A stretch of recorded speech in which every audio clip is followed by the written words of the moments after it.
See, you don't quit it, and you don't quit in sports. You retire. You don't get to quit. It's not an option. See, someone told me that a long time ago. That ain't even an option. And the person told me that, he ain't here anymore. He died. This is what's great about sports. This is what the greatest thing about sports is. You play to win the game. Hello? You play to win the game. You don't play to just play it. That's the great thing about sports. You play to win. And I don't care if you don't have any wins. You go play to win. When you start telling me it doesn't matter, then retire. Get out. Hello, everyone, and welcome to another episode of the Randall Handles Football Podcast. I'm your host, Randall Tevis. So in today's episode, we're going to get into the championship matchups in the NFC playoffs and the AFC playoffs, as well as possible Super Bowl matchups, and my Super Bowl predictions. So with that being said, let's get right into it. So this year has really seen some exciting playoff games. We're talking about starting off with the Cleveland Browns getting their first playoff win in 25 years when they beat the Pittsburgh Steelers. We're talking about the same thing with the Buffalo Bills, them getting their first playoff win since 1995. We've seen some upsets. We've seen some exciting matchups. We've seen some great quarterback play and some good defensive play. How about that pick six by the Buffalo Bills to seal the game against the Baltimore Ravens, huh? That was pretty special. That was pretty incredible to see. So now here we are, finally 3 weeks into the NFL playoffs, and we have our championship games set. Over in the NFC side, we're going to have the Green Bay Packers hosting the Tampa Bay Buccaneers. And on the AFC side, we have the Kansas City Chiefs hosting the Buffalo Bills. Sorry, it took me a minute. The Buffalo Bills. So really, I'm really excited about these matchups. Over on the NFC side, we have the matchup between the two, old school quarterbacks, the quarterbacks that have been doing this for 15 plus years. And over on the AFC side, we kind of have the new bloods coming in.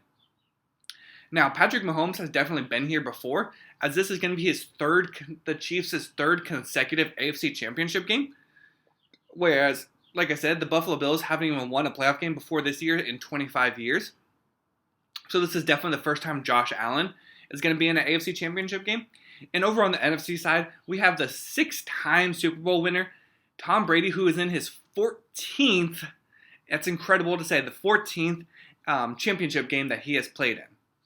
Out of those 14 games, or I should say in the 13 previous games, he's had 9 Super Bowl appearances, which means that he's won 9 games and lost 4 games in these championship matchups.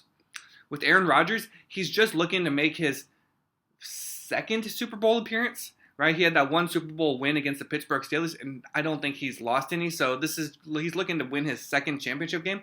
Of course, last year, the Green Bay Packers did make it to the championship game as well, before getting routed by the San Francisco 49ers when they got absolutely demolished in the run game. So I don't think that the Tampa Bay Buccaneers are going to be looking to repeat what the 49ers did, as that is not what their MO is. That's not what Bruce Arians is all about. He's all about that air raid, the passing game. So, it's going to be 2 exciting games. So as we get into it, let's start off with the NFC side. As I mentioned, the Green Bay Packers are going to be hosting the Tampa Bay Buccaneers. It's a battle of 2 generational quarterbacks, 2 quarterbacks that are going to be Hall of Famers in Aaron Rodgers of the Green Bay Packers and Tom Brady of the Tampa Bay Buccaneers.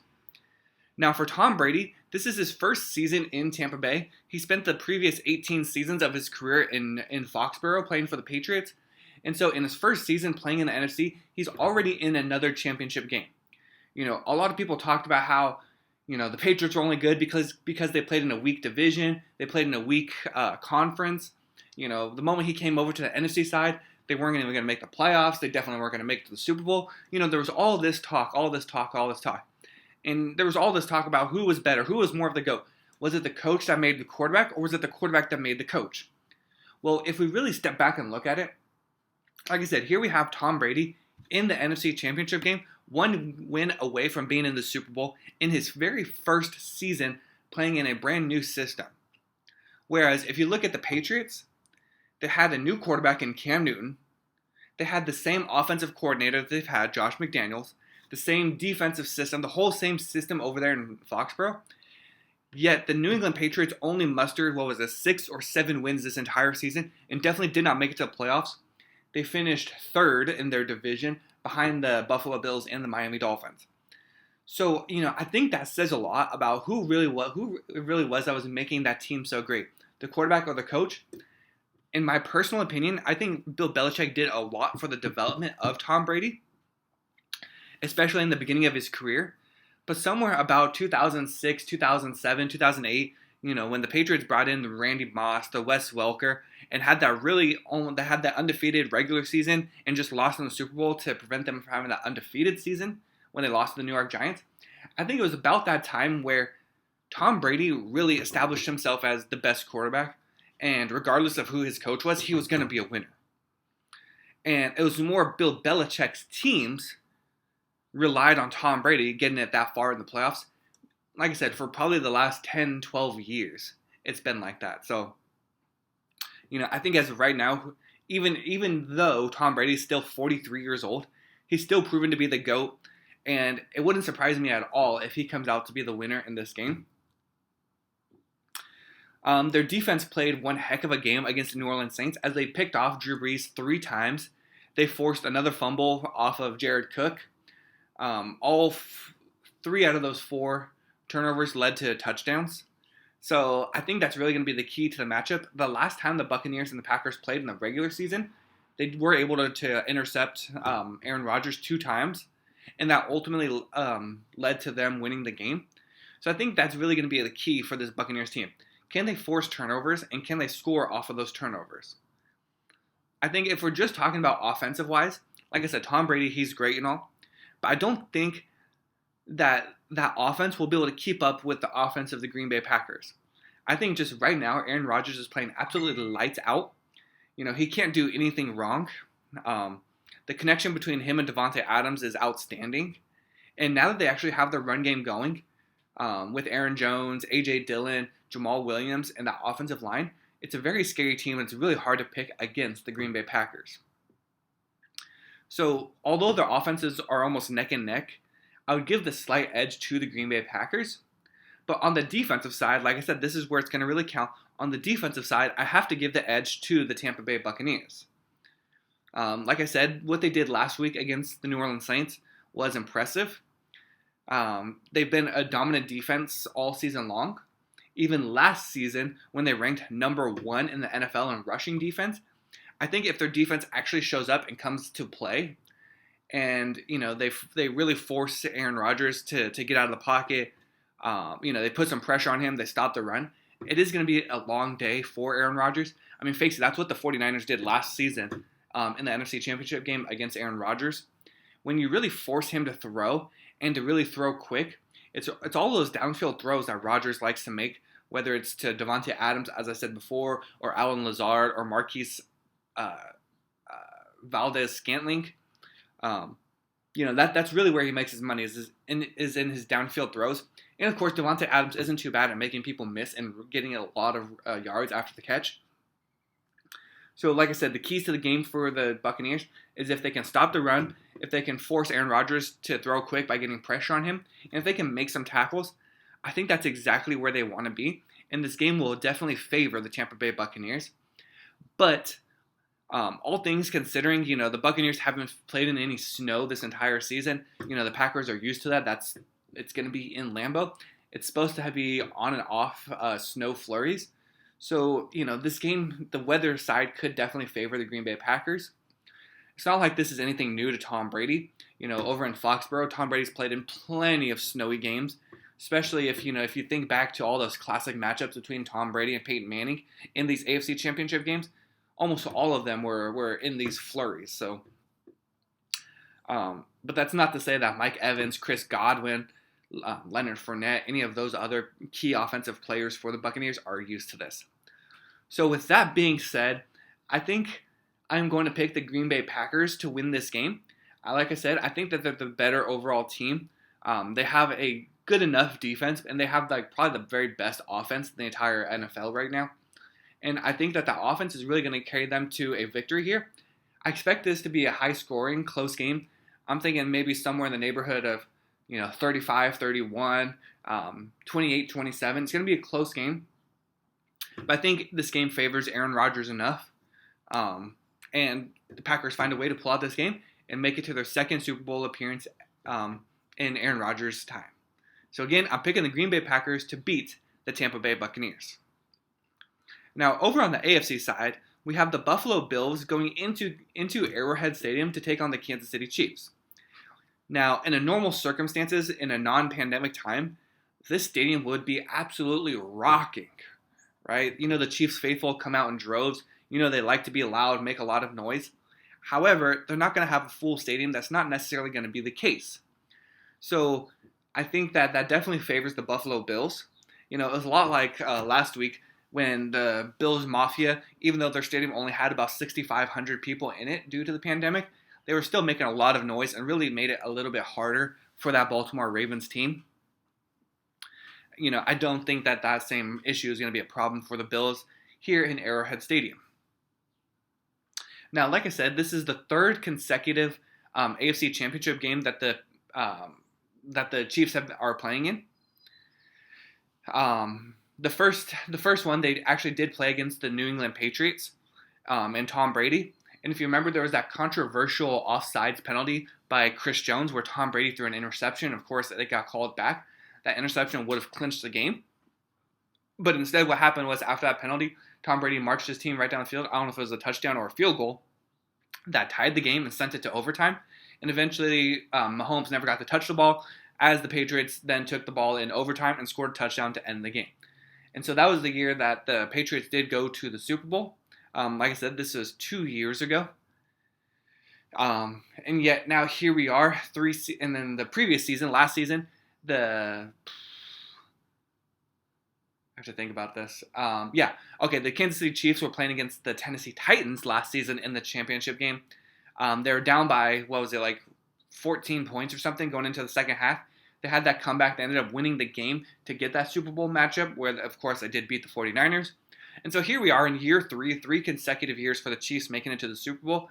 And this time they're playing a new team, the Buffalo Bills. I think with all of that experience, especially lately, having the frustrating losses, having the glory of winning the Super Bowl, and lastly, here in it a third time, it's really going to be beneficial to them. However, there is still one huge question mark that looms over the Kansas City Chiefs. Is Patrick Mahomes going to be healthy enough to actually play this game? Right? I didn't think it was a very big hit. I was really shocked that he actually did get a concussion, but he left last game against the Cleveland Browns with a concussion, never returned. In came Chad Henne, who did just enough for the Chiefs to win the game, right? I think he entered when the score was 19-3. And the game finished 22-17, so he did score 3 points. There was another moment where they were driving into the red zone, where he just threw a very, very, very costly, very stupid interception in the end zone. Who he just simply looked like he just threw it up to no one in particular. The Browns player was the only one there. It was almost like a punt catch, a fair catch, take it kneel. It was very weird. But hey, like I said, Chad Henne did enough. Of course, we all saw the 3rd and 14 scramble run by him where he picked up nearly the first down, and then of course on 4th down that sprint right where he threw it to Tyreek Hill. We all saw that. So if Chad Henne is ultimately going to be the starting quarterback, if Patrick Mahomes is not good enough to go, this seems like a no-brainer decision where the Buffalo Bills will win this game. And I think that even after that, if that were to happen, there'd be a lot of Chiefs fans that are claiming like, oh, we're still the best team. Oh, it was only because we didn't have Pat Mahomes playing quarterback. Blah, blah, blah, blah, blah, blah, blah, blah, blah. Listen, I don't want to hear it. No excuses, right? No excuses for you guys losing the game, whether it's Chad Henne or Patrick Mahomes. The game plans should still be the same. Andy Reid's a terrific play caller. The problem is they just don't run the ball enough. Neither of these teams actually run the ball enough, the Buffalo Bills and the Chiefs. So, there's that big question mark that's looming over them. The thing that I've been most impressed with the Kansas City Chiefs is Tyreek Hill. I had this preconceived notion, as I'm sure a lot of people did, that all of Tyreek Hill was just the speed burner who, oh, let me just, do a deep crosser where I just run faster than everybody else and that gets me open. Or, hey, let me just run a go route and just run by them defense and then Patrick Mahomes throws it 60 yards to a wide open Tyreek Hill. What I've actually been seeing from him lately is doing those slant ends, those curl comebacks, those digs, in catching those really contested balls, going up to, there was that play last week where Chad Henne kind of just threw a jump ball to Tyreek Hill over a defender, and he made that juggling circus catch. I've been really impressed with him, and he's showing that he's a lot more of a receiver than just a speedster. So, been really impressed with him. Like I said, I think the key to this game for the Chiefs, whether it is Mahomes or Bills or Chad Henne being quarterback, is to actually get the run game going. You have Le'Veon, you picked up Le'Veon Bell for a reason, right? You have Darrell Williams for a reason, right? Hey, maybe it's the extended run where you're throwing a lot of screens out there. Swing screens, inside screens, so on and so forth. I know Andy Reid can definitely get creative with his play calling, and I expect to see a lot of that this weekend, especially if Chad Henne is going to be the starting quarterback. I think the Chiefs defense played good against the Cleveland Browns. It wasn't terrific. They were able to get a lot of pressure on Baker Mayfield, and he did have that one costly interception. They did force that one fumble by Rashard Higgins that went into the end zone for a touchback for the Chiefs. So they did enough to win that game, but I think that their defense is going to need to play a lot better this weekend to slow down that Bills team. So that brings us to the Buffalo Bills. Like I said, this is Josh Allen's first time in the championship game. Of course, the Bills did make the playoffs last season under Josh Allen, where they lost in the first round. I think Stephon Diggs has been a revelation for that team. I think a lot of people questioned the fact that the Buffalo Bills spent a first-round draft pick on trading for Stephon Diggs. But hey, no regrets now. That's been the trade of the entire year. He's been the best wide receiver in the entire NFL. And as a result, Josh Allen has been a top 5 quarterback for most of this NFL, most of the season. I think Josh Allen needs to continue to play lights out. He did not play a good game last week against the Baltimore Ravens. He had a lot of overthrows to his receivers downfield. And listen, if you're playing the Kansas City Chiefs, you cannot let that happen. If you have an opening, you have a shot, you have to take it and you have to hit on it. Okay, it's those big plays that always gets defenses frustrated. That leads to quick points is exactly what the Bills need to be doing. It's exactly what they've been doing all season long, right? I think their offensive line is good. They've been giving Josh Allen enough time to make plays. And even when there's not time, he does enough with his legs, whether it's scrambling to pick up yardage or it's just scrambling to in the backfield in order to find an open receiver. Looks like he's one of the best at doing that, with the likes of Russell Wilson, Aaron Rodgers, and Patrick Mahomes. So, I think for the Bills, the key here is to score a lot of points. I would say keep the Chiefs' offense off of the field. But you guys don't really have a run game, so I'm not going to say there. So it's just score. Avoid having to punt, avoid the turnovers, and I think that they'll be in a good place. I think their defense is better than the Chiefs' defense. They too have a dominant defensive line, and their linebackers with Terrell Edmunds isn't too bad either. And in the back half, they have I think he has a Defensive Player of the Year award with him. If not, he was definitely a runner-up last season in Tre'Davious White. Definitely Tre'Davious White's going to be locked up on Tyreek Hill all day long. So this is going to be an exciting matchup. Like I said, both of these games in the NFC and the AFC side are going to be excellent matchups. But here, I know they're probably going to hate me for this. I'm going to pick the Bills to win this game against the Kansas City Chiefs. I know. Just bring in the hate mail. But I'm picking the Buffalo Bills to win this matchup. So with that being said, my Super Bowl pick is going to be the Green Bay Packers against the Buffalo Bills. It's an exciting matchup, 2 iconic franchises. For the Bills, they definitely have not won a Super Bowl. They had those 4 straight Super Bowl appearances under Bill Parcells and with Jim Kelly as their starting quarterback. That was way back in the 80s, late 80s, early 90s. So it's been a while since the Bills have made it this far. And I think that this storied run, this magical season for the Bills continues as they beat the Kansas City Chiefs. So then in the Super Bowl matchup, we have the Green Bay Packers and the Buffalo Bills. I'm not going to get into this matchup, But all I'm going to say is if this were the case, I would pick the Green Bay Packers to win the Super Bowl and for Aaron Rodgers to get his second Super Bowl trophy. So there's my Super Bowl picks, but just in case I am wrong, let's take a look at what would happen in all 4 scenarios. So first off, I think the scenario that everybody wants to see is with Green Bay beating the Tampa Bay Buccaneers and with Kansas City beating the Buffalo Bills, and to see what people are dubbing the State Farm Super Bowl with Aaron Rodgers and the Green Bay Packers taking on Patrick Mahomes and the Kansas City Chiefs. That would definitely be an exciting one, but it's been too played out. It's been too hyped up, and that's definitely not what I want to see happen. If the Green Bay Packers win and the Bills win, of course, that is my Super Bowl prediction. And then over on the NFC side, if the Buccaneers are the victorious team, the Buccaneers can either be taking on Patrick Mahomes and the Kansas City Chiefs, which would definitely be like a rematch of that AFC Championship game 3 years ago, when Tom Brady did beat Patrick Mahomes. Or we could see Tom Brady and the Tampa Bay Buccaneers playing Josh Allen and the Buffalo Bills. Just when the AFC East thought they never had to see Tom Brady again, they could see Tom Brady again in the Super Bowl. Now that'd be a pretty funny, pretty exciting matchup as well. So again, we have 4 possibilities, but the one possibility I'm going to pick is again going to be the Green Bay Packers taking on the Buffalo Bills here in the Super Bowl. So let me know what you guys think. Let me know if you guys agree with my picks, who your guys' Super Bowl matchup is, and who you guys think is going to be the eventual Super Bowl champions. This has been another episode of the Randall Handles Football Podcast. Thank you all for listening. I don't care who you play, whether it's a high school team, a junior college team, a college team, much less an NFL team. When you turn the ball over 5 times, 4 interceptions, 1 for a touchdown, 3 others in field position to set up touchdowns, you ain't going to beat anybody I just talked about. Anybody. All right?